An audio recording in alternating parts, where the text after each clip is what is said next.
Oh, it's already there. Yeah, but we have to fill it up. We have to get some soil. I'm gonna go bring some soil in.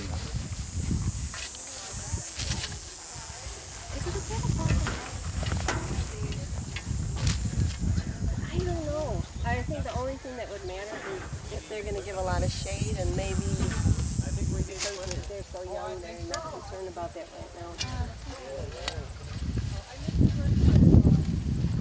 I'm assuming this was thought out by somebody. I'm hoping. We're just a random hole and we're going to put it in.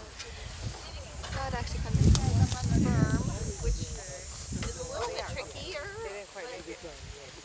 What kind of tools do we need? Primarily you need a shovel.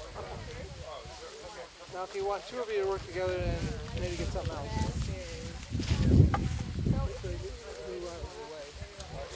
Have one or two. I don't know how many we have totally. One. Turnip or a beet? Oh, turnip, you're right. You need the right? What we're going to do is we're going to